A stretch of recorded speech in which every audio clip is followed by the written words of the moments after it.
Bienaventurado el varón que no anduvo en consejo de malos, ni estuvo en camino de pecadores, ni en silla de escarnecedores se ha sentado, sino que en la ley de Jehová está su delicia, y en su ley medita de día y de noche. Será como árbol plantado junto a corrientes de aguas, que da su fruto en su tiempo, y su hoja no cae.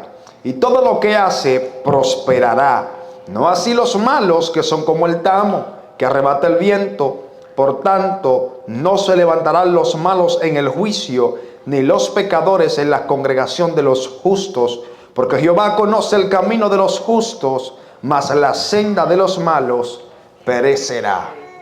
Deme varios minutos y Dios le va a ayudar. Siéntese. Gracias, Padre, por tus palabras. Tienen el poder de transformar, redimir, cambiar y levantar. Yo quiero predicarles varios minutos dentro del tiempo de Dios. Plantados para producir. Ese es mi tema. Plantados para producir. Tópale al que le cae al lado y dígale: fuiste plantado para producir. Cuando analizamos la Biblia es el libro más asombroso de todo lo que existe en cuanto a escritura. No hay otro libro que tenga un contenido tan vivo como este. La Biblia tiene datos de más de 2.300, 4.000 años, y hay datos aquí que el día de hoy lo leemos y saben sentirse como si fuera en el día de hoy que se compartiera. La Biblia tiene un contenido muy viejo en años, pero tan joven en el día a día, que nos cambia, nos transforma, nos levanta y nos lleva a la posición que Dios quiere que vivamos. ¿Por qué causa? Porque la Biblia es un libro de contenido espiritual. Aunque las letras son tal y como cualquier otro libro, letras del abecedario, sin embargo el contenido que tiene transforma, cambia, levanta, sana y redime a los que una vez estuvieron perdidos. Y yo quiero que usted entienda algunas cosas, porque la Biblia está llena de escenas espirituales respaldadas por la naturaleza o por actos naturales. Encontramos en la Biblia hombres comunes y corrientes, pero que operaron en una dimensión de vida distinta a la que cualquier hombre físico pudiera caminar. Esto nos da a entender que Dios es un Dios sobrenatural. Dios es un Dios omnipotente, que con hombres naturales, con hombres físicos, sabe manifestar hechos espirituales. Tienes que entender que en la posición de ser un ser humano estás en el catálogo de Dios para Él hacer cosas espirituales en esta ciudad. Muchas veces nosotros no le prestamos atención a lo que significamos en las manos de Dios, pero en las manos de Dios podemos ser tan poderosos, tan efectivos, que aún ni siquiera en este momento lo sabemos. Muchas veces creemos que no la sabemos toda de la Biblia. Sin embargo, la Biblia nos enseña que Dios es un Dios infinito, omnipotente, omnisciente. Cientos de atributos encontramos acerca de Dios en la Biblia que nos revelan que el Dios que tenemos tú y yo es un Dios que va más allá del entendimiento humano. Es un Dios que se eleva por encima de las limitaciones de los hombres. Dios no es un hombre que está limitado a los pensamientos tuyos o a los pensamientos míos. Dios va más allá que tus pensamientos. Dios va más allá que tus realidades.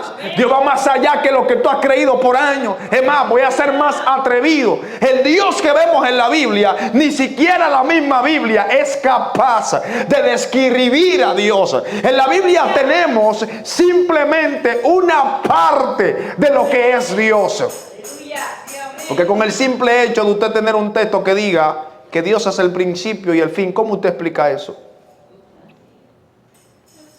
La teología no está a la altura de describir la persona de Dios.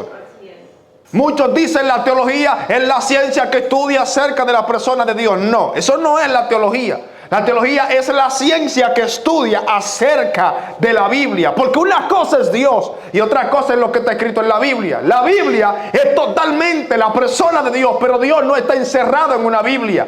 Dios va más allá que 1200 páginas. Dios va más allá más que de 4000 páginas.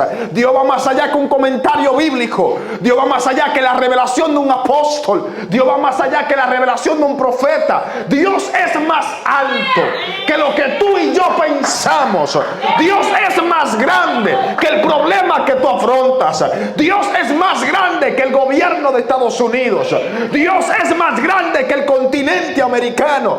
Dios es más grande que el planeta Tierra. Dios es más grande que el universo. Dios es más grande que la galaxia. No hay nada en esta existencia que tenga la altura del Dios de los cielos. La Biblia revela y dice que Dios, el polvo de la tierra, lo tiene en sus manos. Imaginarnos el tamaño de Dios sería frustrante para una mentalidad limitada. Una mente limitada no puede describir a un Dios ilimitado. Por eso, a la hora en la que tú tengas que pensar acerca del Dios de los cielos, piensa de Él como un personaje que no tiene límites, que no tiene fin, que no se encaja un pensamiento. Por eso, cualquier circunstancia, cualquier problema, cualquier adversidad, cualquier guerra espiritual, cualquier fracaso que tú hayas vivido, no encierra a un Dios tan poderoso. A veces cuando vivimos circunstancias adversas hemos dicho: Dios me dejó solo, Dios no me resolvió el problema, no pudo hacerlo. Hello, no hay problema, no hay circunstancia que quepan en la grandeza de Dios. Con el simple hecho de que Él fundó los cimientos de la tierra, eso debe de revelarte a ti que hay un Dios allá arriba que no se limita a pensamientos. Muchas veces decimos Dios es un Dios grande, pero muchas veces no sabemos lo que estamos expresando. El decir Dios es grande ni siquiera define su nivel de tamaño, su grandeza. Porque tu medida mental, tu arquitectura humana no puede medir a un Dios infinito espiritual. Por eso la iglesia tiene que cambiar la percepción del Dios que le sirve. Nosotros tenemos un Dios que se levantó en toda temporada y fue un Dios victorioso. Es un Dios que habita en la oscuridad, pero también es la luz. Es un Dios que es el principio, pero también es el final. Es un Dios que también tiene una gloria, pero también es la gloria. Tenemos un Dios que es el creador, pero también es la esencia de la creación. Cuando usted analiza el Dios que tenemos, es un Dios que debe de estar en todo lugar. Ahora mismo Él está en tu cuerpo. Es más, muchas veces no nos damos cuenta que Dios es tan grande que para que nosotros podamos entender un poquito de Él, se sacó una parte de Él y nos las dio a nosotros. ¿Usted no se acuerda que Génesis capítulo enseña en los primeros capítulos que cuando Dios forma al hombre, dice la Biblia que Dios sopló ¿qué? Aliento de vida en el hombre? ¿Qué estaba haciendo Dios? Dios lo que estaba haciendo en el hombre era sacándose un pedazo de sí para invertirlo en el hombre. Todo hombre que vive en la tierra tiene un pedazo de Dios. Por eso dice la Biblia que cuando el hombre muere, el espíritu vuelve a Dios. ¿Cómo algo vuelve si una vez nunca estuvo? ¿Cómo que vuelve? Si hay algo que vuelve de ti hacia Él es porque un día eso estuvo en Él. En otras palabras, tú tienes una parte de Dios inyectada en ese cuerpo. En tu cuerpo, en tu mente, en tus pensamientos, hay una parte que está conectada al Creador de los cielos. Por eso el apóstol Pablo en una ocasión habla de la ley de la conciencia. ¿Sabe cuál es la Biblia? La Biblia más establecida que tiene el ser humano no es esa que está escrita en letras y papel. La Biblia más fuerte la tiene el ser humano aquí. ¿Usted sabía eso? A pesar de que Dios nos estableció 10 mandamientos para el entendimiento intelectual, en tu conciencia están los dictados de Dios más altos que un simple libro de letras blancas con hojas blancas. ¿Sabías eso? Por eso la Biblia revela que un día Caín mató a su hermano. Y cuando no había ley que dijera que matar era pecado, la conciencia le decía: mataste, cometiste un pecado. ¿Por qué? Porque la ley de Dios estaba en la conciencia. Entonces el carácter de Dios está incrustado en sus hijos. El carácter de Dios está incrustado en ti. Tú no eres cualquier cosa. Muchas veces vivimos en la vida victimizados, pero Dios quiere una generación. Dios vino a llamar a la iglesia. Yo vine a decirte de parte de Dios, hay un Dios que se quiere engrandecer en lo pequeño que tú eres. Tú vas a ser una persona común y corriente hasta que dejes de excusarte y le digas a Dios, engrandécete en mi pequeñez espiritual, elévate en lo que yo soy. Yo puedo ser un simple hombre, una simple mujer, pero si Dios se engrandece en mi vida, yo no voy a ser un común y corriente. Entonces, teniendo un Dios tan majestuoso, tan grande y sublime, es imposible pensar que nos llamó a tener una vida infructífera. Es imposible creer que Dios te llamó para una posición mediocre. Es imposible creer que Dios te llamó para una posición tranquila. Dios es un ser muy grande, un ser muy productivo para que sus hijos no carguen esa naturaleza.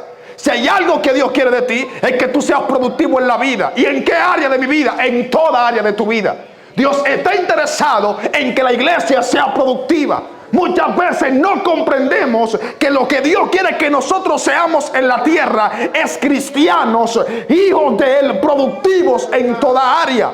La producción que Dios quiere que el hombre tenga es una producción general, porque si hay algo bien claro que vino a hacer el diablo en la tierra, dice la Biblia que él vino a matar, hurtar y destruir. ¿Por qué? Porque Satanás es contrario al plan que Dios tiene en el ser humano. El reino de Dios habita en una iglesia que produce, una iglesia que no produce para Dios, una iglesia que no produce almas, una iglesia que no produce crecimiento, una iglesia que no se expande. Es una iglesia que está frenada espiritualmente hablando, y no es una iglesia que está caminando en la convicción productiva de Dios. Dios quiere que todas las iglesias sean productivas.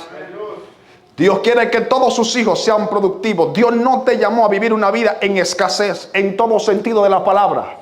Sabemos que hoy tenemos un mensaje globalizado acerca de la prosperidad. Hoy se habla mucho de la prosperidad, pero realmente Dios nos llamó a la prosperidad. El simple hecho o el error caído está en cuando el ser humano se enfoca en que la única prosperidad que Dios quiere que tengamos sea física. Sin embargo, la prosperidad física es la segunda prosperidad que Dios quiere que nosotros tengamos. Porque la primera prosperidad no es la física. La primera prosperidad que Dios quiere que tú tengas es la prosperidad espiritual. Es la prosperidad que te hace creer cuando hay crisis. Es la prosperidad que te hace creer cuando viene la enfermedad. Es la prosperidad que te hace crecer cuando todo está contrario. Yo te voy a decir algo, hermanito. Mira, tú vas a tener enemigos espirituales, pero si hay algo que tú no debes dejar de hacer, es dejar de producir frutos de crecimiento en este reino espiritual. Entonces, hay evidencia cuando un hijo camina correctamente delante de Dios. Y yo estoy hablando con esto de plantados para producir, porque muchas veces estamos viviendo en una temporada, estamos viviendo en un siglo, en un lugar, en una ciudad, en un pueblo, en un gobierno, y no sabemos cuál es el compromiso nuestro dentro de ese lugar geográfico en el que estamos. Muchas veces no nos damos cuenta que el lugar geográfico que estamos viviendo, la ciudad en la que residimos, la calle en la que vivimos, los vecinos que tenemos, es porque de parte de Dios hemos sido asignados para ese lugar.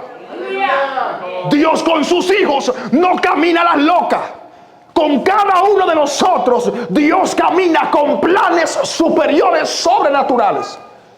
Así que si tú creías que el lugar donde vives, la ciudad en la que habitas, el pueblo en que resides, el trabajo que tienes, lo viviste por casualidad o lo estás viviendo por casualidad, déjame decirte que estás errado. Ahí te plantó Dios con un propósito de ser luz y de producir un sabor que el mundo no lo tiene. Voy a ser claro con esto.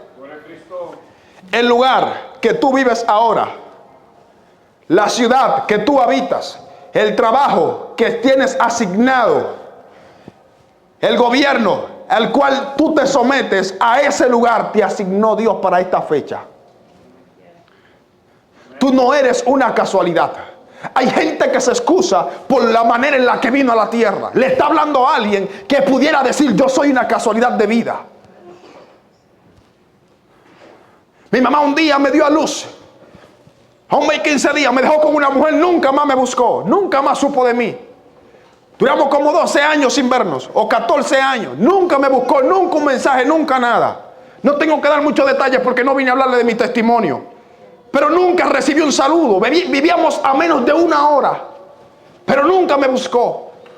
Y yo, como por 2 ocasiones, me pregunté: ¿será que yo tengo propósito en la vida? Un día se me apareció un ángel en mi habitación. Nunca más en tu vida vuelvas a preguntarte lo mismo, porque tú no eres una casualidad ni un accidente. Y entendí el propósito de mi existencia. Y le voy a decir algo: yo soy el bastardo de una familia, yo soy el bastardo de una casa, yo soy el muchacho que un día agarró a su papá, se fue para una fiesta a emborracharse, estuvo con una mujer por allá, la mujer salió embarazada, le trajeron el muchacho y se lo dejaron porque no lo querían. Ese soy yo. Sin embargo, esa es la versión que cataloga la sociedad en la que yo vivo, pero esa no es la versión que el cielo escribió de mí. El cielo escribió de mí que, siendo un bastardo, yo iba a estar en Tesa profetizando hoy. El cielo escribió de mí que yo, siendo un bastardo, iba a caminar las naciones. Cuando el cielo tiene algo asignado para ti, cuando Dios te asigna para su gloria, no hay circunstancia que te detenga. No es la manera en la que llegues, es la manera en la como terminas. Hay hijos que no son bastardos, pero no tienen propósito, andan en las calles delincuenteando. Yo sí fui un bastardo y a mí me escogió Dios. Sin embargo, de 5 hermanos que tengo, el único que es predicador hoy internacional vengo a ser yo. Cuando tú te excusas en una circunstancia opuesta a tu realidad, tú vas a vivir conforme a los pensamientos de esa circunstancia. Lo que vivimos no es para que nos aferremos a abrazarnos. Hay 2 cosas, señores. La vida se mide por procesos, y los procesos tienen ciertas temporadas en nuestras vidas. Los procesos no son para que nos amarremos a las consecuencias del proceso. Todo proceso deja una consecuencia, pero tu determinación decide qué tipo de consecuencia. Si es una consecuencia de frustración o si es una consecuencia de crecimiento. Deja de estar buscando consecuencias de frustración. Que cada proceso que tú has vivido ha tenido un tiempo asignado por Dios para esta fecha, para que seas fructífero en algo. La intención de Dios es que todos sus hijos sean fructíferos. Dios quiere que tú seas próspero en todo. Lo que muchas veces no te permite ser fructífero en el lugar que Dios te plantó es en cómo tú estés viendo las cosas. Y a veces Dios utiliza ciertos procesos para que nosotros desaprendamos lo incorrecto y aprendamos lo correcto. ¿Y sabe algo? Todo el mundo quiere lo nuevo de Dios. Pero digan estos días predicando, una de las cosas que se le hace más difícil al ser humano es poder entrar a lo nuevo de Dios. Pregúnteme por qué. Porque la Biblia revela que los hebreos estaban en Egipto como esclavos. Y Dios le tenía un gran futuro. Una gran ciudad, una buena tierra, un buen reinado, una buena prosperidad. Pero su mentalidad pasada, afectada por las costumbres egipcias, nunca le permitieron prosperar en el nuevo futuro que Dios le tenía. En otras palabras, muchas veces lo que nos afecta, el futuro profético que Dios nos tiene, el futuro bendecido, el futuro en sanidad, el futuro en prosperidad, no fue que Dios nos dejó solos. ¿Sabe qué es lo que nos afecta? Ese propósito profético en nuestra mentalidad pasada, que no nos deja ver que hay una nueva temporada mejor que la que hemos vivido.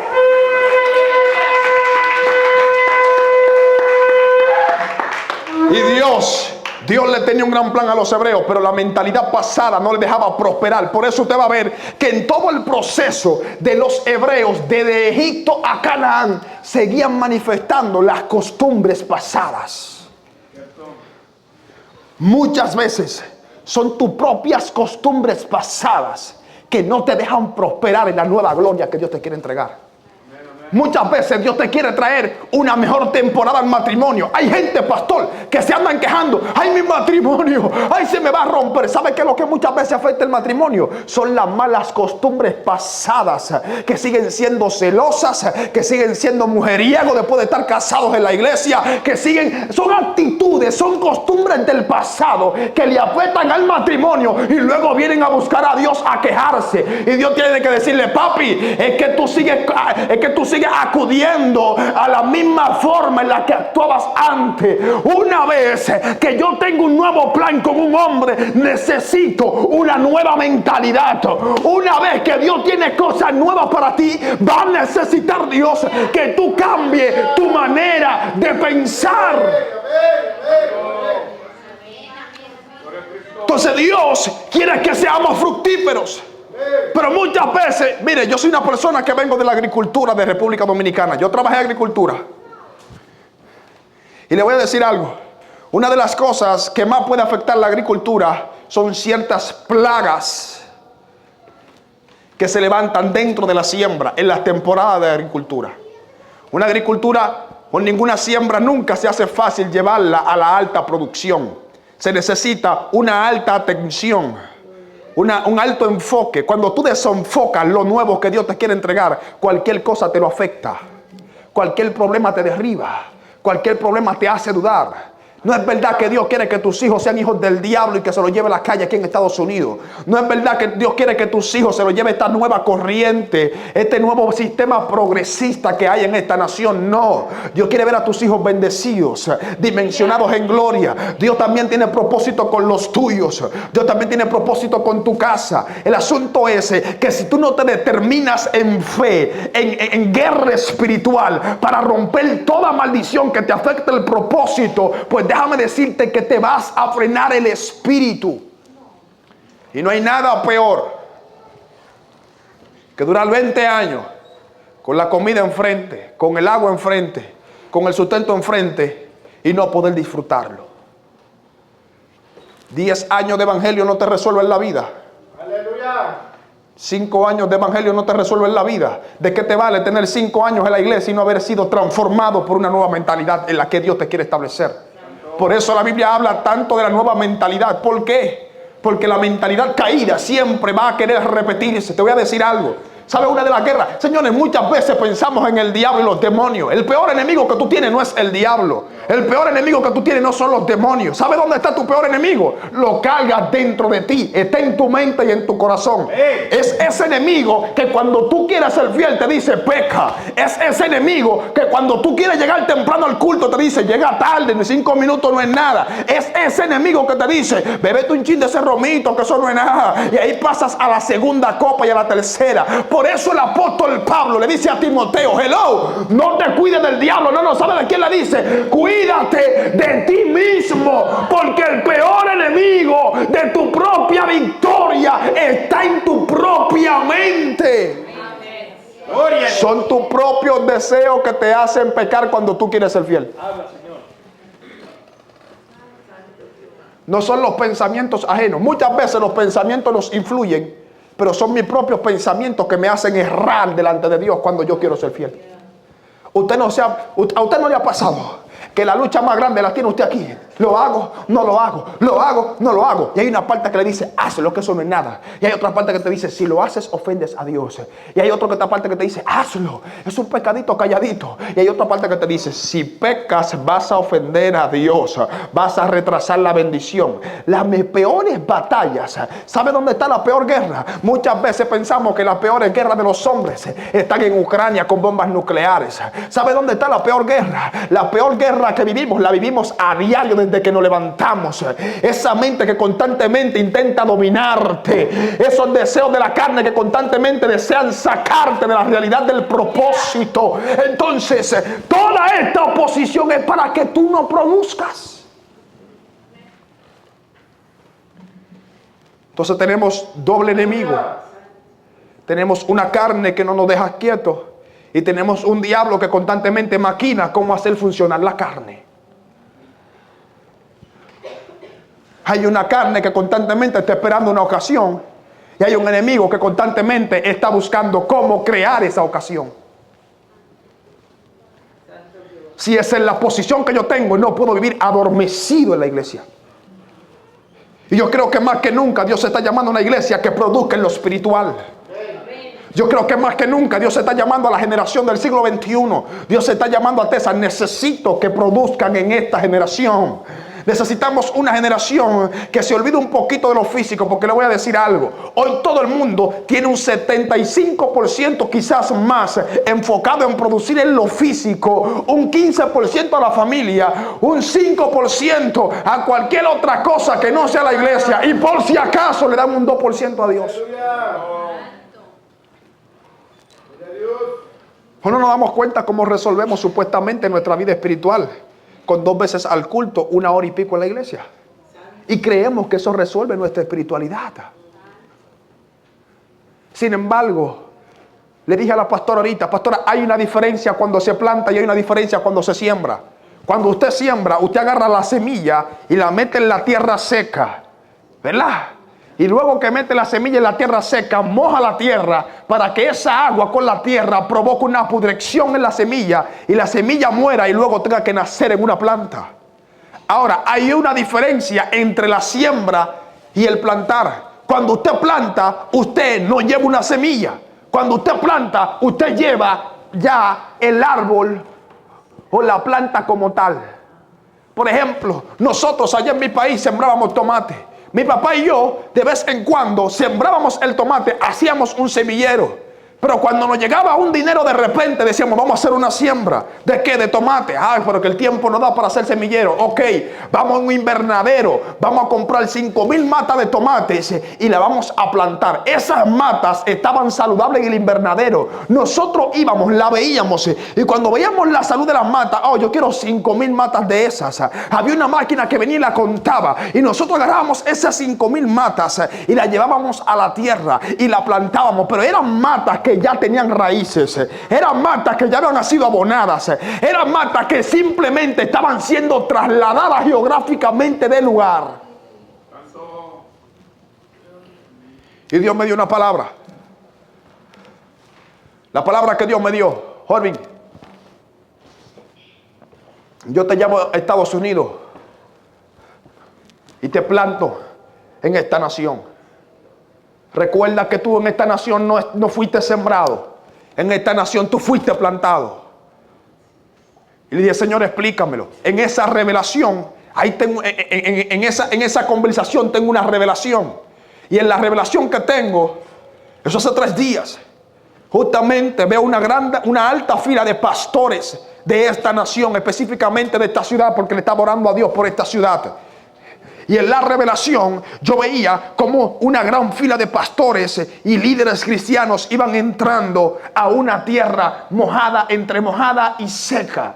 Pero esta tierra tenía una gran parte que estaba llena de charco. Y cuando la tierra tenía una parte de charco, los pastores comenzaban a caminar porque llevaban el letrero de pastores. Y los otros decían líderes. Y habían algunos que decían profetas. Y cuando van caminando, algunos se paran porque ya no pueden caminar. Y como no podían caminar en la revelación, comienzan a pedir ayuda. Y comienzan a decir que se estaban hundiendo. Y yo digo, hay que ayudar a estos pastores. Y cuando doy el primer paso, escucho esa voz potente de autoridad que me dice, no des un paso más, detente y mira tus pies. Yo tenía como 5 pasos en el lodo y en estos 5 pasos yo miro mis pies en la revelación. Hace 3 días esto, y cuando miro mis pies veo que mis pies están sacando raíces y yo le pregunto, ¿qué significa esto? Y él me está diciendo, hay pastores, hay líderes en esta nación de Estados Unidos que quieren soltar el ministerio porque ellos no saben que el primer proceso del ministerio es sacar raíces, no sacar las hojas. Hay gente que quiere producir fruto de lo que nunca ellos sembraron.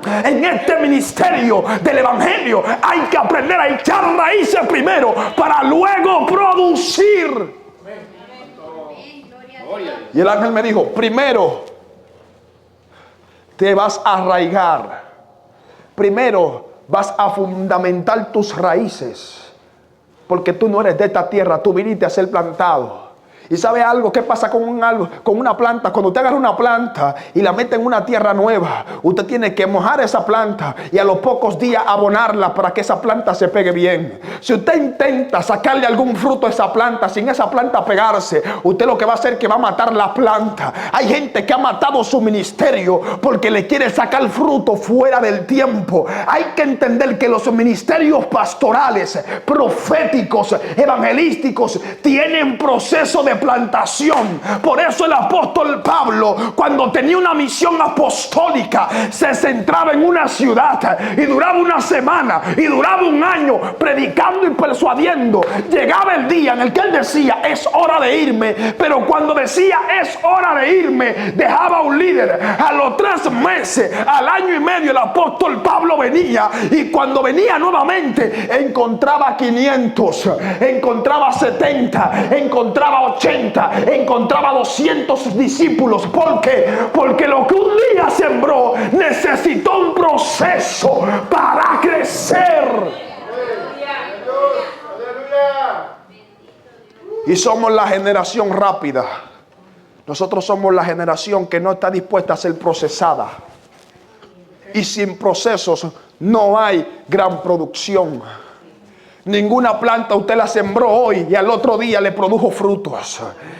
Eso nada más lo encontramos en Jonás, al único profeta que Dios le revela esto para darle un mensaje. Pero nunca se sembró algo hoy en la noche que al otro día amaneció cargado de fruto. Vaya y siembra un plátano hoy temprano. Es más, le voy a dar 4 semanas si quiere. Le voy a dar 5 semanas. Siembra el plátano a ver si le va a dar en 5 semanas el fruto. Hay que entender que hay dimensiones fructíferas de Dios para tu vida que necesitan proceso, y todo lo que se siembra necesita ser podado, necesita ser fumigado, necesita ser abonado. Hay cosas de parte de Dios, porque la gente hoy, Dios le da una palabra, Dios le dice: te voy a usar, voy a bendecir tu familia, voy a hacer cosas grandes. ¿Sabe qué hacen ellos? Se sientan y cruzan los pies a esperar los frutos de lo que un día Dios le dijo. Así no funciona el reino. Te compruebo por la Biblia que hay gente a la que Dios le profetizó cosas que nunca se cumplieron. O Dios no le dijo a los hebreos que lo iba a meter a la tierra prometida. Entraron, ninguno entraron. Dice la Biblia que Dios tuvo que cambiar la generación en el proceso. ¿Por qué? Porque la primera generación fue incrédula y no permitió que el proceso los hiciera crecer en el nuevo plan de Dios. Hay procesos que es necesario a lo que tú te sometas para que te hagan crecer, para que te hagan tomar carácter, para que te hagan creer, para que te hagan poner la confianza en Dios. Sin procesos es imposible crecer aquí. Entonces somos la generación que Dios nos da una palabra y ya creemos que la semana que viene vamos a ver el cumplimiento de esa semana. Por eso venimos y predicamos la historia de José de un capítulo para otro. Pero no nos damos cuenta que desde el día que tuvo los sueños hasta el día que tuvieron cumplimiento pasaron como 40 años. ¿O usted no sabía que los años que José nada más duró en la cárcel? Se lo voy a decir por si no lo sabía. ¿No sabe usted que de cárcel nada más José duró 12 años?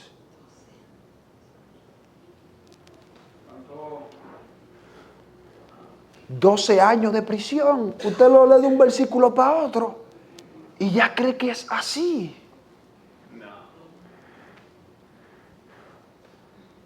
O usted agarra y consigue el sueño americano en una semana.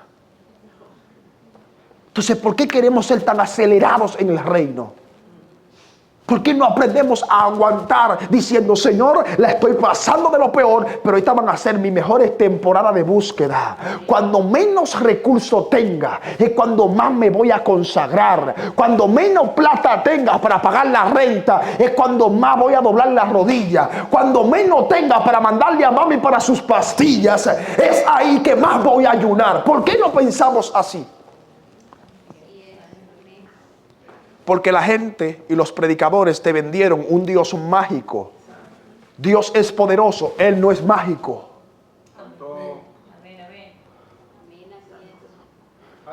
Dios es extraordinario, infinito, pero mágico no lo es. Esto no es una varita mágica que te cumple tus deseos cuando quieres. Hay que aprender a aguantar procesos. Usted no sabía a los cuántos años pasaron a Daniel. A Daniel lo pasaron a los 16, 14 años. Y sabrá Dios, duró más de 50 años. Y está tan desesperado porque hay profecías que necesitan acciones. Usted sabía que muchas veces Dios te da una palabra y si tú no la provocas no se cumple. O usted no ha leído que Dios le prometió por medio de Jeremías a los hebreos. Son 70 años que van a durar en Babilonia. Y ya habían pasado los 70. Y cuando pasaron los 70, es que Daniel dice, espérate, ya pasaron los 70. Necesitamos una intervención divina. Y dijo Daniel, se cumplió el tiempo, pero la profecía no se ha cumplido.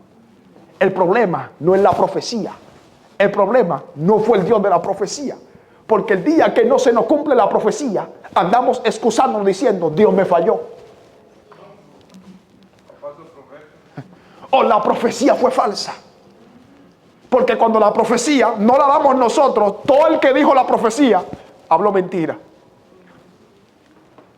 Pero si es usted que da la profecía, aunque no se haya cumplido, usted dice, fue Dios que me la dijo, se va a cumplir, aguanta. Y Dios había dado una profecía, una palabra, lo voy a libertar a los 70 años. Y los 70 años pasaron. Entonces dijo Daniel, se cumplieron los 70, se cumplió el tiempo, pero el tiempo de la profecía se ha cumplido. Lo que no tenemos en medio de esta profecía, que ya debió de haberse entrado en función, es a un hombre que esté provocando la profecía. Daniel se dio cuenta que no fue que Dios falló. Daniel se dio cuenta que no fue que Dios dejó a los hebreos solos. Daniel se dio cuenta que era que faltaba un hombre que provocara el cumplimiento profético de lo que Dios había dicho. Yo le voy a repetir eso. Daniel, cuando se cumplieron los 70 años que pasaron, no cuestionó a Dios. No dijo, Dios me dejó solo. Dios dejó a los hebreos solos. Daniel sabía que había un problema y que el problema no era Dios, que el problema no era la profecía. Daniel dijo, se cumplieron los 70, pero se necesita un hombre que provoque a esos 70 años proféticos. Yo voy a ser el hombre que va a provocar esa palabra. Y Daniel comenzó a orar y comenzó a decir, llegó el cumplimiento, papi, y los años pasaron, pero yo voy a buscar provocar ese cumplimiento. Entonces, aunque Dios te lo dijo de tu matrimonio, aunque lo que Dios te dijo de tu casa fue cierto, el profeta no profetizó mentira. Dios no se equivocó. El problema es que tú no has provocado esa profecía.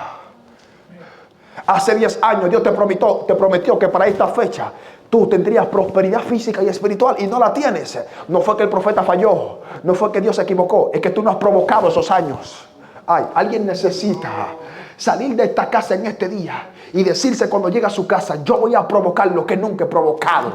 Yo voy a provocar en el cielo, en lo sobrenatural, la sanidad, el milagro que yo necesito. Esta semana me llega. La necesidad que yo tengo, esta semana Dios la suple. Necesitamos generación de carácter profético.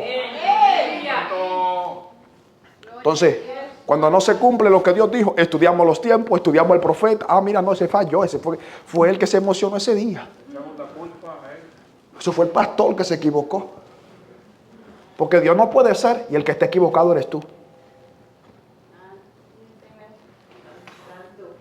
Cuando Dios da una palabra y la palabra tú la crees, esa palabra hasta el diablo Dios usa para que se cumpla. Usted no ha leído que dice la Biblia en Esdras, dice Ciro hablando, yo Ciro, grande, a quien Dios hizo rey de todos los confines de la tierra. Proclamo palabra, que todas las naciones de la tierra le den oro a los judíos. Pero ¿sabe qué dice un versículo antes del hablar? Para que se cumpliese la palabra dicha por el profeta Jeremías, Dios despertó el espíritu de Ciro. ¿Sabe quién era Ciro? Un pagano. Ciro no era hebreo. Ciro no era evangélico. Ciro no era ni católico. Ciro era primo hermano del diablo. Y a ese lo despertó Dios. Así que si tú crees, cuando Dios te da una palabra, Biden no es tu peor enemigo. Cuando Dios te da una palabra, los impuestos de esta nación no son tus peores enemigos. Cuando Dios te da una palabra, Dios usa los impuestos, Dios usa los políticos, Dios usa a quien tenga que usar para traer cumplimiento a esa palabra. Y Dios dijo que en esta nación, que en este estado de Texas, los evangélicos íbamos a revolucionar la vida. Así que Dios anda buscando provocadores proféticos. Ay, porque no se añaden cada día más. Necesita ser un provocador. Aleluya. Ay, pero es que somos 10 hermanitos desde hace 5 años. Necesita ser un provocador. Pero Dios dijo que la iglesia iba a crecer. ¿Cómo? Si tú estás inquieto, tú estás con las manos inmovilizadas. Dios no trabaja con gente ociosa. Dios trabaja con gente que trabaje. Entonces, muchas veces creemos que la asignación profética está sobre el pastor, pero cuando las bendiciones vienen en grande, queremos repartirla. Porque hay gente que quiere repartir las pertenencias, pero no se compromete a la visión. Hay gente que quiere repartir la bendición, pero nunca oró por lo profético. ¿O usted no ve que hay gente que nunca estuvieron en su proceso? Cuando usted pasó hambre en su país, que andaba arrastrándose, casi hasta fumando droga en las calles porque no sabía cómo controlar la depresión. Y ahí usted estaba desbaratado y acabado. Ahí nadie aparecía para darte 50 pesos. Ahí nadie aparecía para comprarte la receta. Ahí nadie aparecía. Pero ahora no. Ahora que tú estás aquí, que tú estás brillando un poquito, ya algunos que están en tu país creen que tú le debes los dólares a ellos. Ellos creen que tú tienes que mandárselo obligado. Hay que bendecir a la gente. Pero hay gente malagradecida que no estuvo en tu proceso y quiere disfrutar de tu Canaán. Si no caminaste conmigo en el desierto, deja de exigirme la leche y la miel de Canaán. Yo voy a bendecir primero a los que caminaron conmigo y luego se bendice de lo que quede a los que están afuera. ¿O no dice la Biblia primero con los de la fe? ¿Pero cuál es de la fe? Es que hay gente que camina contigo a la iglesia, viene contigo al culto, pero no es de fe. ¿Usted sabía eso? Porque pensamos que simplemente los de fe son aquellos que vienen al culto. Hay gente que viene al culto, se congrega el domingo, se congrega el viernes, ayuda a la semana, pero no es de fe. ¿O no sabe usted que los escribas y los fariseos ayunaban, lloraban más que cualquiera, pero no creían en Jesús? No se trata de asistencia, se trata de fe. Por eso cuando Dios te da una palabra, tú tienes que aprender a compartirla. Hay gente que no va a creer que Dios va a transformar tu familia. No compartas todas las cosas que Dios te prometió con todo el mundo. Por eso te la dijo solo. Tú no te has puesto a preguntar que un día te la dijo solo. ¿Para qué? Para que la creyeras solo. Porque si hay algo que tenemos nosotros, pastor, es que nos gusta que nos profeticen en público. A mí no me gustan las profecías públicas, porque ya la gente sabe para dónde yo voy, comienza a codiciar lo que viene futuro. A mí me gusta que Dios me profetice en lo íntimo, calladito.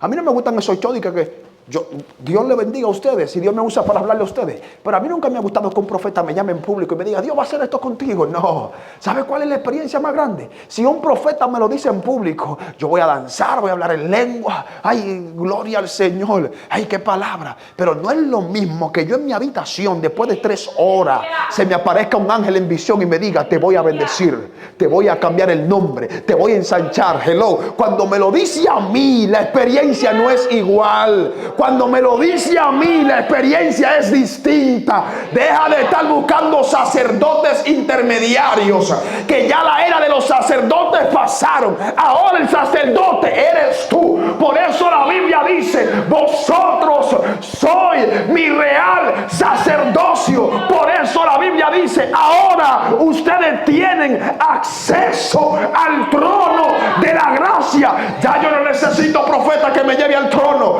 Ya yo no necesito apóstol que me hable de Dios. El día que yo quiero saber algo de Dios, vengo, me arrodillo y le digo, papi, estoy aquí cargado del Espíritu. Si estoy en pecado, le digo, papi, estoy en pecado, estoy mal, corrígeme la vida, cámbiame, transfórmame, pero lo hago a solas con Dios. Todo el que quiere crecer en público es porque no está trabajando en el crecimiento en el secreto. Hay dos tipos. Yo soy dominicano. Nosotros los dominicanos somos guajeros como nosotros solos y payoleros. Hay dos tipos dominicanos. Uno que se pone Tony caro, se pone gorra cara, poloche caro, y usted no sabe de dónde saca la plata, porque no trabaja y no hace nada. Allá hay de eso. Resulta que esos son siempre los que se llevan las mejores mujeres dominicanas, porque tienen la mente pobre. De apariencia son muy bonitas, pero tienen la mente pobre. Fíjese que hay un catalogismo. Un hombre bien limpio es un hombre que tiene mucha plata. Un hombre que viene sucio de pintura no tiene nada. Debería ser viceversa. Y se honra más al hombre que anda de payola que al hombre que anda trabajando de verdad. Y así es dominicana. Sin embargo, por eso, después de 2 meses de matrimonio, usted ve que las mujeres andan en la calle con el ojo morado y con los chinchones así. ¿Por qué? Porque te fuiste tras la apariencia y la payola y no te diste cuenta que el tipo era boxeador. Sin embargo, el muchachito de la esquina que andaba sucio de pintura, que andaba bien cansadito, abatido y todavía no se había cortado el pelo, era el que había trabajado toda la semana y se había ganado el cheque. Ese que tuve con esa gorrita la buscó prestada o se la pidió el primo que tiene en Nueva York, se la mandó por Chain y ahora fue que le llegó. Ya tú andas buscando enamorarte de ese payolero. Por eso muchas veces nos pasan las cosas, porque nos enamoramos de la apariencia y no de la esencia. ¡Aleluya! Nadie está interesado en la esencia, todo el mundo está interesado en la apariencia. Y cuando no estamos centralizados, usted no... Estoy hablando de plantar y voy a entrar en los versículos porque quiero definir algunas cosas para ir finalizando. ¿Sabe qué hizo Jesús un día? Vio una higuera. Cuando ve esa mata de higo bien floreciente, no era tiempo de higo, pero ¿qué hace una mata fuera del tiempo tan linda? Porque hay gente que fuera del tiempo quieren brillar más que dentro del tiempo. El problema no fue que no era que Jesús no sabía que no era tiempo de higo, era que la mata se veía muy bonita. Y cuando Jesús ve la higuera bien floreciente, no, ahí tiene que haber, por ley, con ese aguaje que tiene ella, con ese colorcito que ahí tiene que haber higo obligado. Y cuando Jesús viene caminando, que se acerca a ella, dice la Biblia que no encontró ningún fruto. Y dice la Biblia que Jesús maldijo la higuera, porque la apariencia sin esencia se convierte en maldición. Porque va a llegar un día que no vas a tener para aparentar, y cuando no tengas para aparentar te vas a deprimir. Te vas a meter en la habitación a llorar, porque tú no eres esencia, tú eres apariencia. Y Dios no trabaja con hijos de apariencia, Dios trabaja con hijos de esencias. No se trata del que más revela que yo tengo, se trata del que más trabaja en silencio. Dice, Padre, aquí estoy. Y hay gente que son como la higuera, que usted cuando la mira de lejos dice, wow, ese tiene fruto. Acérquese, hágase amigo para que usted vea cómo son malcriados, cómo son pecadores. Entonces Jesús cuando vio la higuera, tiene fruto. Cuando se acercó, no tenía ni uno. Hay gente que son así. A lo lejos tú dices, evangélico de verdad. Con esa falda y ese peinado que tiene, se me evangélica que todo el mundo. Acércate. Camina con ellos una semana para que tú veas. ¿Cómo te va a criticarte el diablo en el infierno? ¿Cómo tiene la lengua larga y anda chismeando hasta de su familia? Acércate. A la distancia, con buena ropa, cualquiera parece. Deje de estar creyendo en gente a distancia. Deje de estar creyendo en gente. No estoy hablando de los que tienen su familia.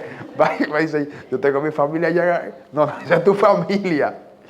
Ay, yo tengo mi esposo allá en Dominicana, en tal sitio. No, ese es tu esposo. ¿Qué pasa? Eso se respeta, ya eso es sagrado y hay un pacto ahí. Y esperamos que ese hombre y esa mujer te estén honrando. Y así sea en el nombre del Señor. Pero le estoy hablando de esa gente nueva que llega a su vida. Que usted no la conoce. El que usted tiene ya usted sabe quién es. Para lo que da y para lo que no da. Así dicen las mujeres mayores. Cuando yo hacía algo, tu hijo hizo esto. Mami no era apoyadora. Mi mamá no me apoyaba en nada. Me rompía el palo de escoba en la cabeza. Eso es aquí, que usted viene y que con su mala costumbre, y que no, que el muchacho no se le mete, donde la Biblia dice que el muchacho se corrige con vara.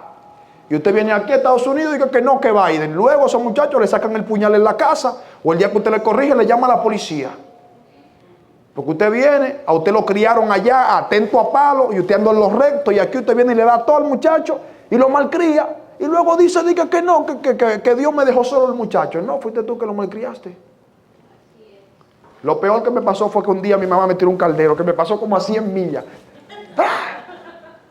Desde ese día dejé de faltarle el respeto, nunca más. Esa se respeta. Si me hubiera agarrado ese caldero, todavía estuviera interno. Entonces, hay cosas que tenemos que entenderlas. Miren, yo quiero hacerle una observación. Dios a usted lo trajo a Estados Unidos para plantarlo. Esa fue la palabra que Dios me dio. Dios me dijo, Olvin, te llevo a Texas para que le recuerdes a mis hijos, aun si sean a dos, que se lo tomen a pecho, que yo los planté para producir en el reino. Dios me envió a decirte, te traje a esta nación, no para conseguir el sueño americano. El sueño americano, ¿sabe cuál es? Que tú te levantes a la 1 y te acuestes a las 11 de la mañana, al mediodía, y no tengas vida y simplemente trabajes sin cansarte, que trabajes sin descansar. El sueño americano es que los americanos aquí te exploten y te vayan para tu país abatido con una pensioncita de $800 y vivas abatido. Es el sueño de los americanos contigo. Dios aquí a esta nación no te trajo para eso.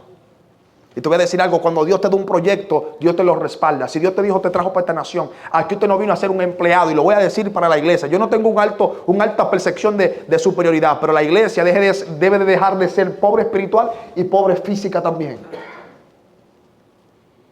Porque nosotros pudiéramos estar haciendo misiones para África, llevándole comida a todos esos africanos que mueren de hambre. Pero como pensamos en Lamborghini, en casa de 3 plantas, guardándosela al anticristo, y el otro día de que la terminemos, el anticristo va a doblar los pies, me la hizo a mí.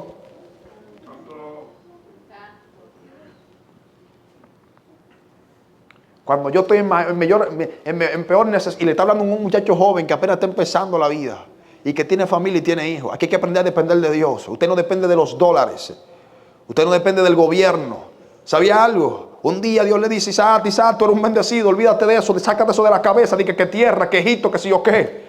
Y está en Egipto, salme de Egipto, papi, pero que Egipto, aquí que está la plata, todo eso por ahí está seco, hay una escasez, no hay comida, salme de Egipto. Y salió de Egipto. Y cuando sale de Egipto, es como que Dios le diga a usted que salga de aquí de Estados Unidos y se vaya a vivir a Haití.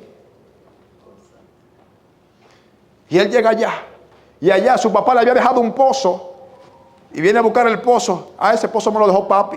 Mire, usted está loco. Ese pozo es de nosotros. ¿Usted quiere guerra? No. Y se va. Y pasó lo mismo. Y pasó 3 veces. A la 4ª vez dice, yo no voy a seguir buscando más pozos. Yo voy a hacer mi propio pozo.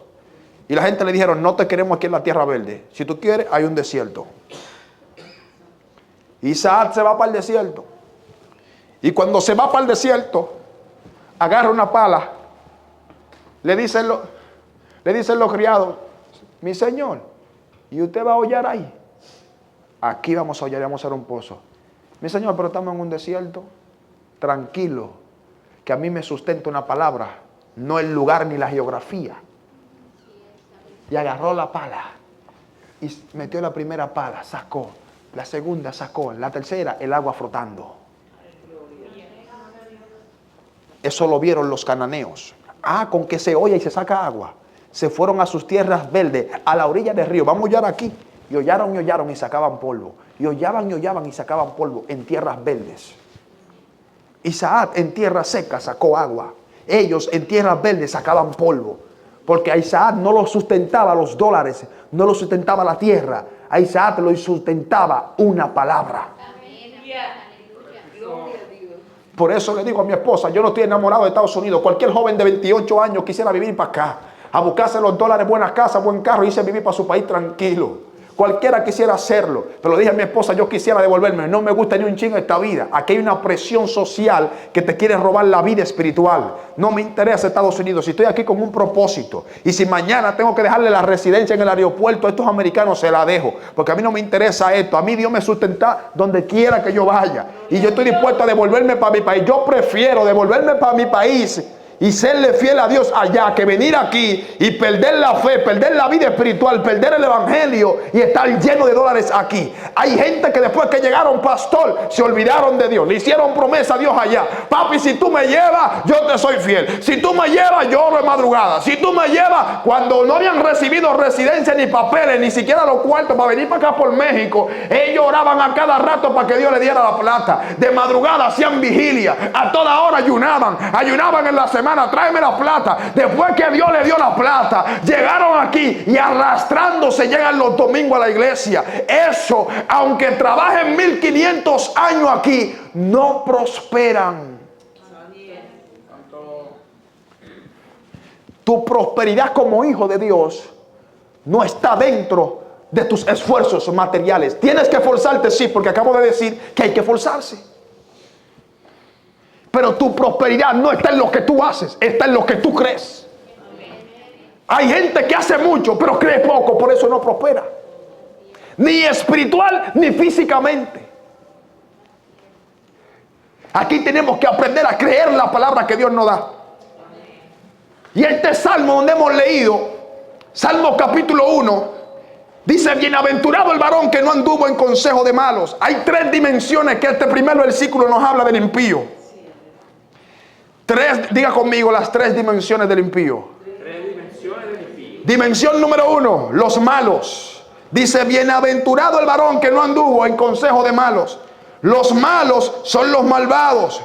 Ese es el tipo de gente que no teme a Dios. Es el tipo de gente que no siente ninguna reprensión por haber transgredido una ley de Dios o una ley moral. Hoy estamos llenos de gente mala, que no tiene respeto por la moral de Dios. Esa gente está en la primera dimensión pasiva aparentemente, pero es el tipo de gente que anda pecando, tranquilito.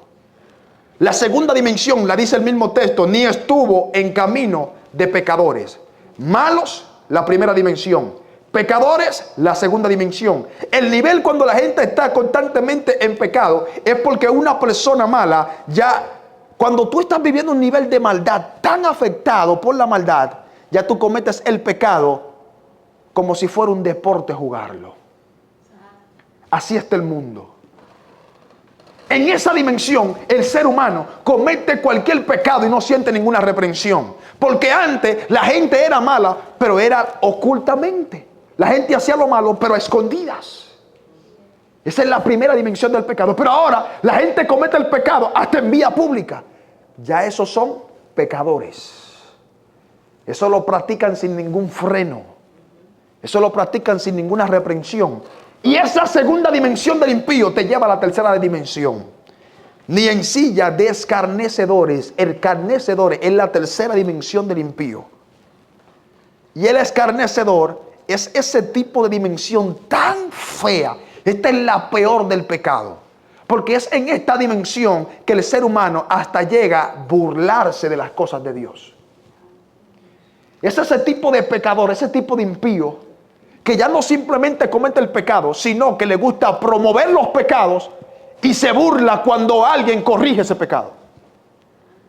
Tenemos el mundo lleno de eso. Estos tipos de homosexuales de hoy, que no simplemente son homosexuales ellos, sino que quieren que los niños lo sean.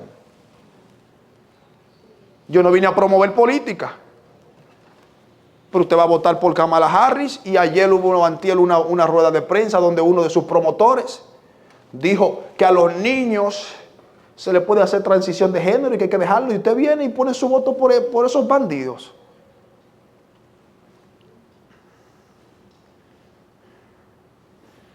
Y eso es lo que promueve la Agenda 2030. La homosexualidad por donde quiera, la libertad. Habla, Señor. O usted no sabe, o no sabe usted que esos son los progresistas de esta nación. Y yo no soy americano, pero si hay algo que yo leo, y yo veo el comportamiento de cada quien. A algunos no les gustaron porque quizás tenían su voto seguro. Busque dirección de Dios. Que Donald Trump va a deportar que sé yo quién. El problema es que nosotros hacemos el bien hasta que se nos tocan nuestros intereses. Yo no voy a votar por Trump porque Trump me va a deportar, porque es un interés tuyo. Pero a ti se te importa que miles y millones de niños mañana anden más siendo hembras los varones y la hembra más macho. Te voy a decir algo. Si mi presencia en Estados Unidos cuesta que todos esos niños vivan correctamente, que me deporten hoy mismo. Ahí es que tú te das cuenta cuando tú eres evangélico de verdad. Pero somos evangélicos hasta que se tocan nuestros intereses. Que a mí me conviene te conviene a ti, pero al mundo te conviene a ti, pero proféticamente te conviene a ti, pero la moral de Dios te conviene a ti, pero la ley de Dios. Cuando usted va a elegir un presidente, cuando usted va a dar un voto por un líder político, usted mira qué tanto se parece a la ley de Dios. O usted no ve que a cada rato Dios mataba un rey nuevo y lo quitaba y ponía uno nuevo porque hacían lo malo, pero tú vives poniendo el malo y Dios quitándolo. Y cuando Dios viene y te quita uno malo, entonces tú vienes y votas y pones uno peor, y luego quieres orar para que Dios mejore las cosas y para que Dios mejore la educación. No trates de desbaratar no desbarates con los pies lo que quieres construir de rodillas. Yo no soy político, no soy de ningún partido político. Para mí todos son malos. Pero hay cosas que uno en el ojo profético como cristiano, bíblicamente, si está nutrido, uno ve. ¿Qué agenda hay? ¿A dónde vamos a parar? Y cada día las cosas peor y nosotros inclinándonos por nuestros beneficios. Yo nunca en Dominicana, un día se paró un político y me dijo, vas a representar la juventud de Palenque. Vas a ganar 35,000 pesos, no vas a tener que hacer nada. Solamente promuéveme en la asociación de jóvenes. Y tú no me conviene. No me conviene que tú ganes. ¿Cómo así, Olvi? Pero yo soy... No. Tú no eres el que va a ayudar al pueblo. Tú apareces ahora. Se lo dije en su cara. Olvídate de eso. Cualquiera por 35,000 pesos sin hacer nada dice, es el mío. Cualquiera lo hace. Pero no convenía a otros.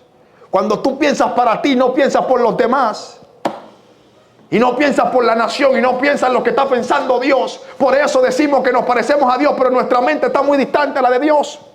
Y por eso la iglesia no crece, porque la iglesia quiere orar lo que no hace.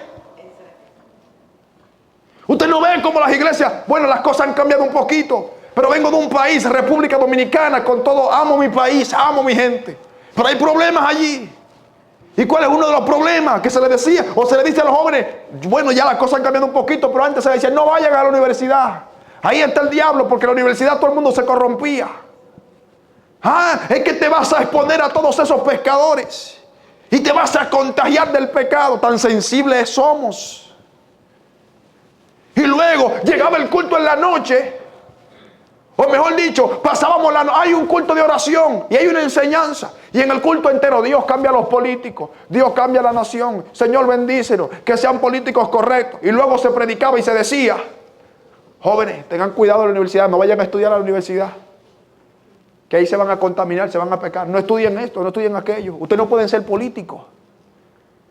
Pero pasábamos la noche entera orando para que Dios cambie a los políticos. Orábamos lo que no hacíamos. Un día le prediqué a los jóvenes y prediqué todo lo contrario de lo que un día oré. Porque oré porque un día alguien me invitó a orarlo y me sentí arrastrado por esa ola. Hasta que entendí que necesitaba convicción propia de la palabra. Y un día prediqué todo lo contrario. Y dije, jóvenes, ya no necesitamos seguir de rodillas cuando Dios quiere que movamos las manos. Hay cosas que la oración no las resuelve. Esto le choca a los evangélicos. Pero hay cosas que no se resuelven orando, hay cosas que se resuelven accionando. Amén. ¿O usted no sabe que Dios le dijo a Moisés, Padre, aquí estamos acorralados, mar rojo, los egipcios? Moisés, no ores a mí. Que no ores. No me estés llamando, mete tu vara que tienes en tu mano. Usa lo que tienes en tu mano. En otras palabras, esta situación que tú tenías no te la va a resolver una oración, te la va a resolver el recurso que tengas. Entonces, hay cosas que no lo resuelven la oración. Hay cosas que lo resuelven los recursos que tengamos en las manos. Y quizás tú dirías, Olvin, la oración va llena de recursos cuando se hace con entendimiento. Pero cuando una oración se hace sin entendimiento, esa oración no es. ¿O por qué usted cree que Dios utilizó a Moisés? ¿Usted cree que Moisés no era profesional, no había crecido? ¿O por qué usted cree que Dios usó a David? ¿No sabía tocar el arpa el día que llamaron a alguien? ¿A quién llamaron? A alguien que sepa tocar bien el arpa. El muchacho sabía de tocar el arpa. ¿O usted no sabe por qué Dios usó a Nehemías? Fíjese en la Biblia. ¿O por qué usted cree que Dios usó a Daniel? ¿No sabe usted que dicen, mira, búscame muchachos que sepan hablar bien, de los que mejores sean doctados, que se aprendan 3 idiomas, que sepan todo? ¿O usted no sabe eso?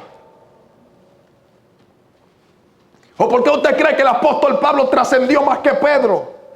Y no es una competencia. ¿Nunca se ha puesto a pensar que Pedro fue el que andó con Jesús? Y era el hombre que tenía más unción, caminaba y los enfermos se sanaban. Pero ¿por qué el apóstol Pablo fue el que más impactó de los apóstoles? Por la preparación. Dios te va a usar con lo que tengas en las manos. Por eso Dios le dice a Moisés, Moisés, ¿qué tienes en tu mano? Dios te va a usar con lo que tengas.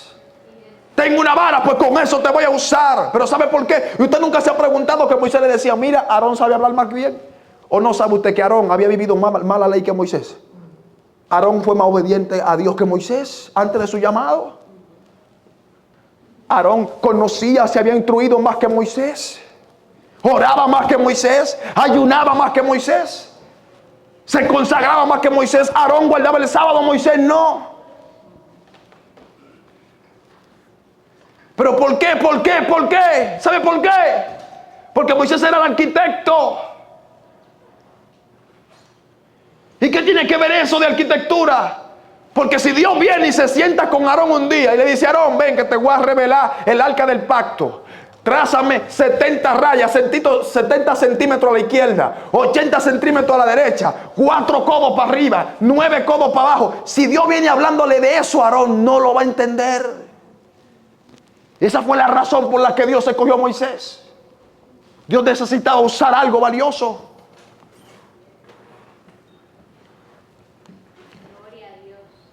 El día que dijeron que vinieron y trajeron los muchachos, entonces necesitamos resolver cosas de una manera más productiva, más pensada.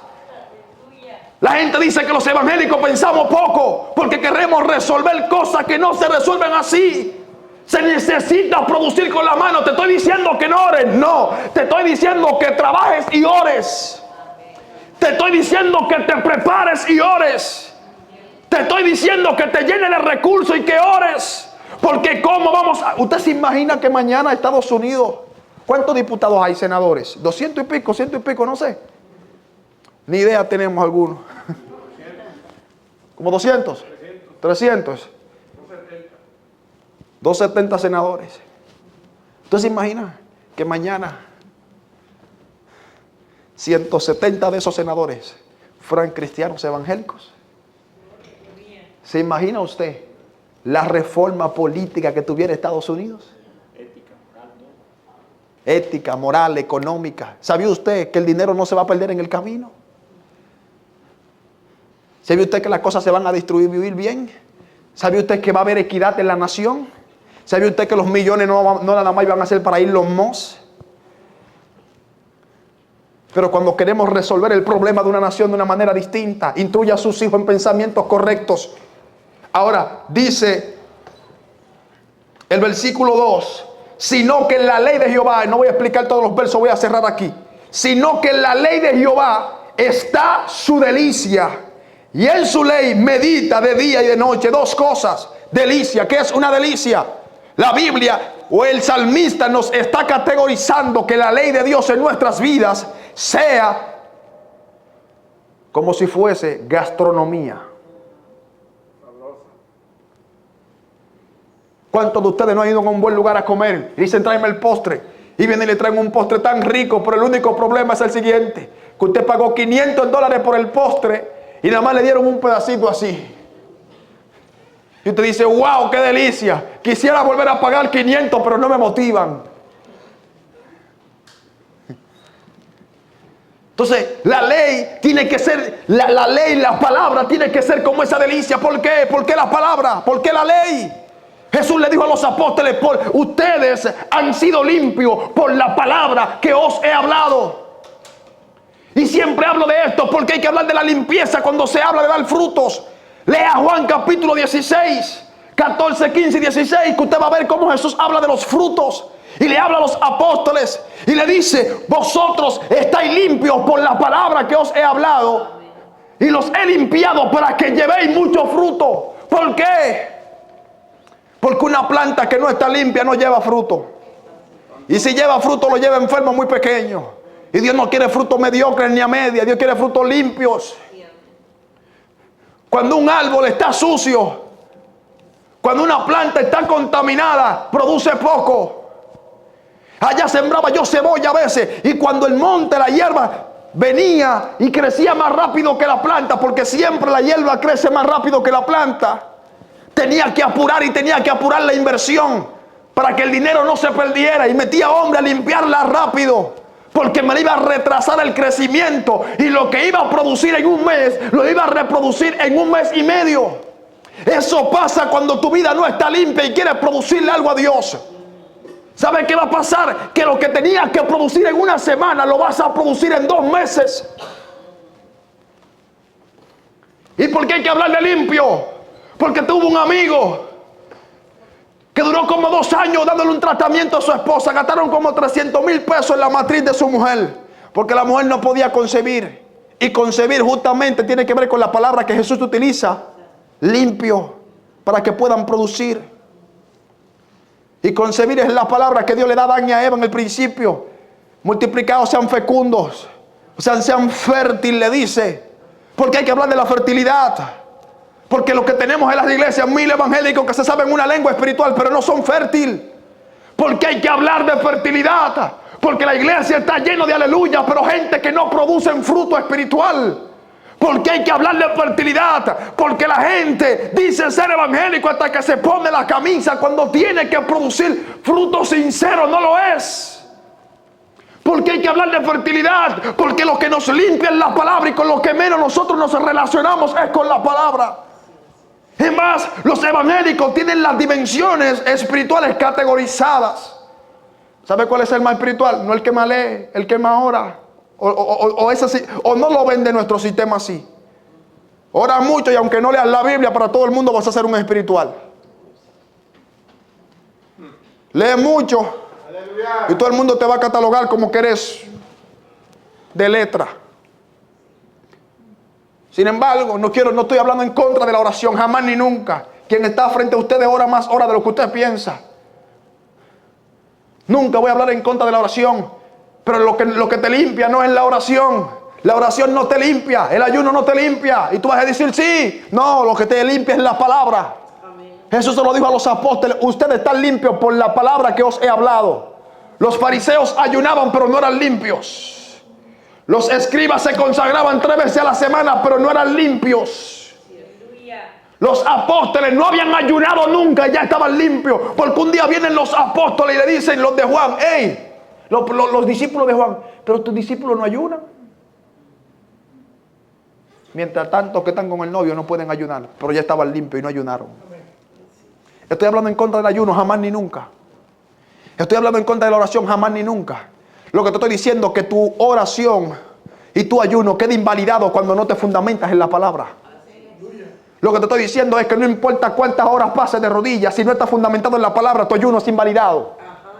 Porque eso era lo que hacía aquel escriba que venía. Ay, yo ayuno 3 veces a la semana. Mira, llegó un publicano ahí y llegó el escriba, el fariseo. Y el fariseo viene y se pone de pie a orar y mira por el hombro. Gracias, Señor, porque no soy como los otros hombres. Y lo miraba así. Pecadores, ladrones, injustos. Yo diezmo de todo lo que tengo. Ayuno 3 veces a la semana. No como los otros hombres. Y lo miraba por arriba el hombro. Y el otro desesperado que no sabía qué hacer porque había pecado. Miraba para el cielo y se escondía porque sabía que los ojos de Dios estaban sobre él. Y se daba en el pecho duro. ¡Pum! ¡Pum! Oh Dios, sé propicio de mí que soy un pecador. Y Jesús pregunta, ¿quiénes de estos dos ustedes creen que soy yo justificado? Para su casa, ¿quiénes? ¿El fariseo o el escriba o el publicano? Claro que el publicano. Porque no se trata de cuántas cosas hagas, se trata de cuántas cosas hagas, pero fundamentada en la revelación de la palabra. Para poder producir hay que esforzarse en la palabra. A nosotros no nos gusta la letra. Y de que tenemos media hora más de lo común en el culto nos queremos ir. Pero un día el apóstol Pablo predicó. Dice que en la madrugada, casi amaneciendo, se cayó un tico, se mató, lo resucitó, pero volvió y siguió predicando. Y todavía era casi el mediodía y seguía predicando. Y usted quiere que yo venga y le explique 5 minutos la palabra que usted quiere vivir para toda la vida. ¿Cómo es eso?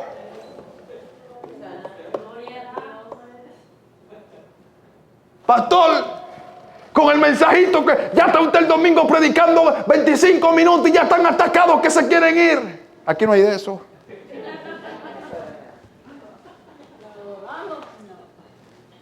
Y quieren que tú le resuelvas la vida poniéndole la mano Samaquima y que le profetice y ya. No, la Biblia no se resuelve así. Entonces la Biblia está diciendo que para tú poder ser fructífero tienes que tener la palabra como tu mayor delicia. Amén. Gloria a Dios. Mi esposa me dice, ¿cómo lo haces?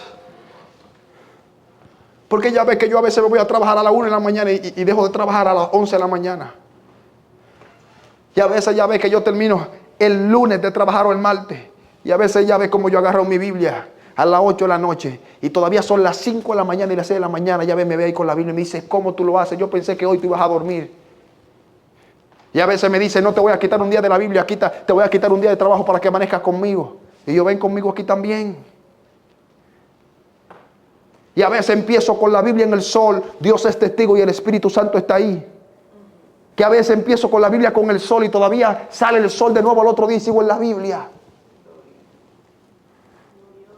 Y paso horas y horas en un solo texto. ¿Por qué? Porque yo encuentro delicia en la palabra. Y no me venga a mí con la excusa que trabajo. Yo trabajo también. Y yo vengo trabajado de Dominicana. Allá sí se trabaja de a duro con ese solazo.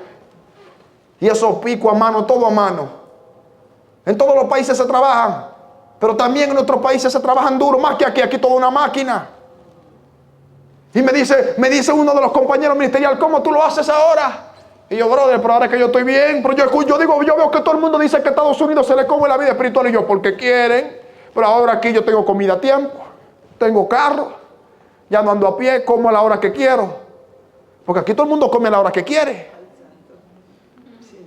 Tienen agua a tiempo. Pero hay veces que en nuestros países ni el agua se consigue y seguimos trabajando y vamos a la iglesia. Pero llegamos aquí, nos acomodamos. Ay, que yo estoy cansado que el domingo. Aquí hay un demonio, hay un principado. Eso es un principado que hay. De pereza para lo espiritual. Hay un principado que se ha sentado en Estados Unidos para combatir el crecimiento espiritual de la iglesia. Y fíjate, tenemos iglesias que bien van bien. Hermanitos que ofrendan bien, pero no han crecido espiritualmente. Porque muchas veces creemos que lo que hacemos con la semana queremos manipular a Dios aquí. Y está bueno para el sistema de la iglesia, todo lo que se necesita, que usted sea puntual con todas sus cosas. Y Dios, primero con Dios, porque usted cumple con Dios. Pero ¿de qué te vale todo eso si no estás creciendo en lo espiritual? ¿De qué te vale si hoy no te sabes un texto más de la Biblia, si no aprendiste un pensamiento más? Aquí consta de que usted se basa en la palabra. Y la segunda parte de ese texto dice: y su ley medita de día y de noche. ¿Por qué meditar? Porque para meditar se tiene que utilizar la mente. Si hay algo que la gente no tiene tiempo, para lo que la gente no tiene tiempo hoy es para meditar. Hoy estamos en la generación donde nadie se examina, donde nadie se sienta a pensar cómo está su vida. La gente está viviendo en conflictos y mira a todo el mundo que está mal menos ellos. No hay meditación en esta generación, por eso hay depresión. Porque cuando tú meditas, tú te analizas y dices, yo tengo que mejorar esto. Ahora está diciendo, cuando tú meditas, ¿por qué? Porque para meditar se utiliza la mente. ¿Y por qué hay que hablar de la mente? Porque la Biblia revela. Por lo demás, hermanos míos, Dice, os ruego que por la misericordia de Dios presentéis vuestro cuerpo en sacrificio vivo. Y luego dice, no conforméis al deseo de este siglo, sino transformaos por medio de la renovación de vuestra mente. Es imposible que una persona produzca fruto espiritual si no ha renovado su mente. Lo que te hace producir es la transformación por medio de la renovación de la mente. El asunto está en que la gente viene a la iglesia, aceptó a Cristo, pero sigue con la mente pasada. Es que la gente viene al evangelio, pero sigue con la mentalidad del pasado. Y la mentalidad del pasado está estructurada en pecado y una mentalidad errada y derribada. Entonces Dios quiere que tú llegues a la iglesia y renueves tu mente. Todos los que estamos aquí tenemos que renovar la mente. Y cuando el apóstol Pablo habla de renovar la mente, no está hablando de un día. Está hablando de una renovación progresiva. Porque hay cosas que yo las voy a saber mañana de la Biblia que hoy no las sé. Hay cosas que yo mañana voy a aprender de la palabra que todavía no le he aprendido.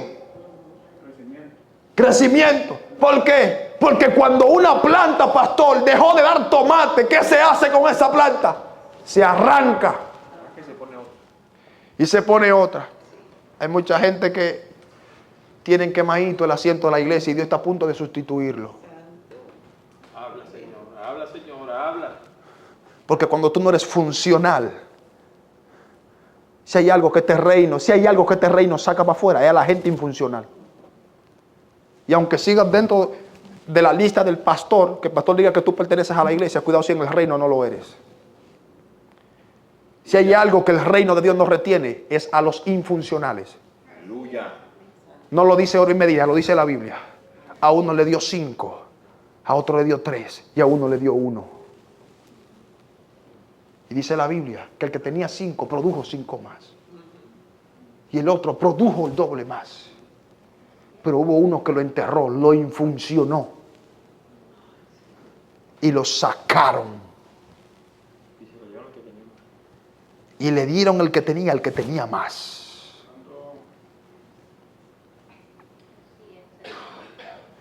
Parece injusto que la Biblia diga, y al que no tiene, que se le quitará lo que tiene, y al que tiene se le dará más. No es injusto. Esa es la justicia más grande de Dios ahí. ¿Sabía eso? Porque yo le aseguro que todo el que tiene aquí, que tiene algo, o por lo menos una cosita, es porque lo trabajó. Es porque se esforzó para tenerlo. Sin embargo, hay otros que tuvieron el recurso, pero no tienen nada. A eso hay que quitarle lo que tienen, porque sería injusto que usted le dé a ese que nunca trabajó. Y eso hasta Dios lo ve. Dios no le da bendiciones grandes a gente que no trabaja. Amén. A gente que no le trabaja en el reino, que no se compromete con la visión, que no viene a orar a la iglesia, que no busca su reino, que no trabaja por su familia. ¿Tu familia está derribada económicamente? Averigua. ¿O malgastaste un recurso que Dios te dio? ¿O no estás trabajando como debe trabajar? Ok, hay procesos. Pero no puede ser que la vida entera estés así. Todos padecemos y pasamos procesos. Yo paso procesos también. Pero la vida entera. Entonces, Dios, sí, porque queremos ser más misericordiosos que Dios. Padre, mire el hermanito en la iglesia que no tiene. Bendícelo, Señor. Está buena tu intención. Está bueno tu sentir. Está bueno tu dolor en el corazón. Ok, un día dale $200 si puedes. Pero eso no soluciona el problema. Le diste 200 ahora, el próximo me va a necesitar los mismos 200. El problema de ese hermanito quizás no es que realmente está pasando un proceso de Dios. ¿Sabe quién está pasando un proceso? Cuando usted ve una persona trabajando fajado y te dice no tiene nada. Ese está pasando un proceso. A ese que ayuda. Tú dices, el hermano trabaja. Hay muchos que lo que dicen es criticarlo, lo está malgastando. No, si ese está trabajando fajado y no está consiguiendo, hay un proceso. Pero si el que no tiene nada es porque no está trabajando en la obra y en lo espiritual, se necesita un cambio. Póngase de pie, por favor. Dice, será como árbol plantado junto a corrientes de agua, que da su fruto en su tiempo y su hoja no cae.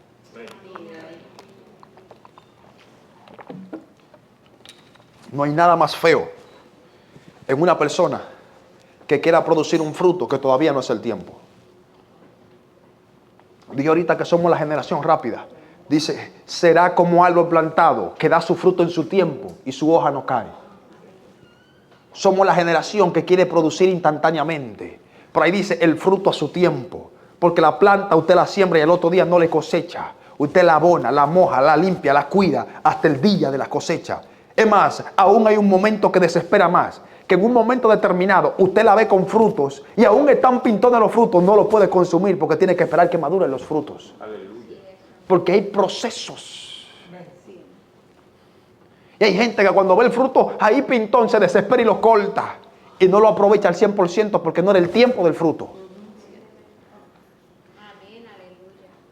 Y cuando usted ve una mata de uva, de manzana por ahí, produciendo uva fuera del tiempo de uva, la uva no saben igual. Búsquelo donde quiera que usted vaya.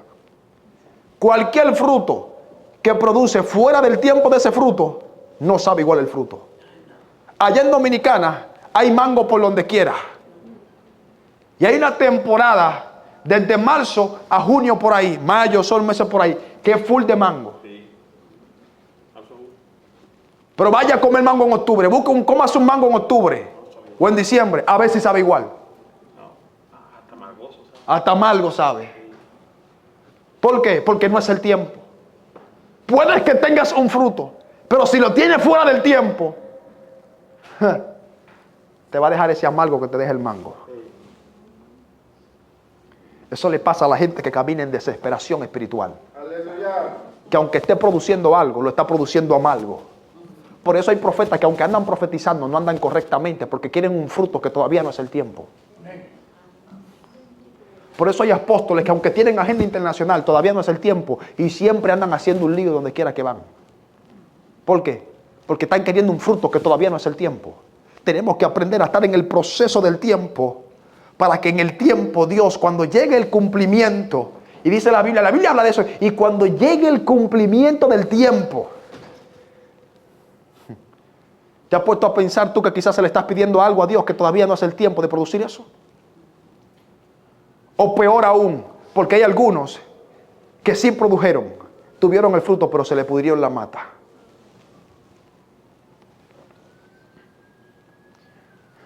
No hay nada más feo cuando tuvo una mata de mango bien bonitos allá, bien rojitos, y usted piensa que alguien un día va a venir a cosecharlo. Pero los dueños no dejan accesar a nadie a esas matas.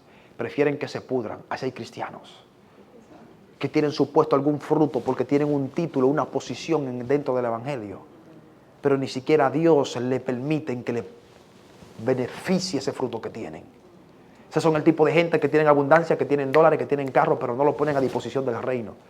Y no estoy hablando de que lo ponga a disposición mía, ni del pastor, ni de nadie. No, del reino.